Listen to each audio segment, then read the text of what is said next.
An insult to British voters. Furious Soros-backed group launch bid for second Brexit vote. Best for Britain spelled out its roadmap to securing a referendum on the final Brexit deal. The government strikes with Brussels. It wants people to have a choice between that deal and staying in the European Union, the outcome it wants, and for the vote to take place before March 29, 2019, when Britain is due to leave the bloc. The group is part funded by Hungarian-American billionaire financier George Soros, known as the man who broke the Bank of England on Black Wednesday in 1992, although it claims he has given about a fifth of its funding this year. Best for Britain plans a summer of campaigning round the country build public support for a second referendum.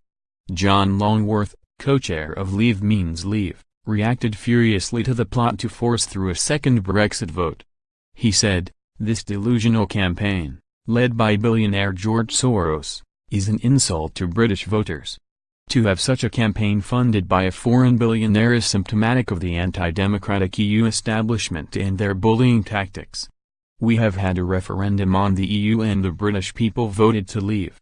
The multiple referendum tactic is one favored by the EU, who hold referendum after referendum until Brussels gets the result it wants. As a country we need to be looking ahead to the economic benefits Brexit offers Britain. This negative, patronizing campaign from Best for Britain is the epitome of what is worst for Britain." Meanwhile, Best for Britain is lining up MPs to back an amendment to Brexit legislation in the autumn, to require a referendum, probably in early 2019. Theresa May has said there will be no second referendum. Number 10 insisted yesterday, there isn't going to be a second referendum. Jeremy Corbyn says Labour is not advocating one, but his and his colleagues' statements have not ruled it out. Best for Britain Chief Executive Eloise Todd told a news conference in Westminster that it was wrong to say the result of the 2016 vote should not be challenged once people saw the detail of what Brexit actually meant. The will of the people is changing.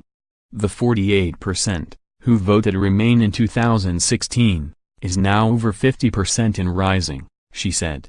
People are changing their minds. Isn't it a dereliction of duty not to check again with them on an issue of such historic importance? Chairman Lord Malloch Brown, a former Labour minister, admitted it was possible his group would lose a vote but promised to accept such a result. He said Mrs May must now take charge and produce a detailed agreement in the autumn, not just a piece of paper to be waved at us from a plane, for Parliament and then the people to take a view on. Muddle has become the new normal. She must be sent to Brussels to get answers, he said. The former United Nations diplomat insisted he was not embarrassed for the group to take money from Mr. Soros, a friend of 30 years who like him had spent a career trying to promote democracy around the world.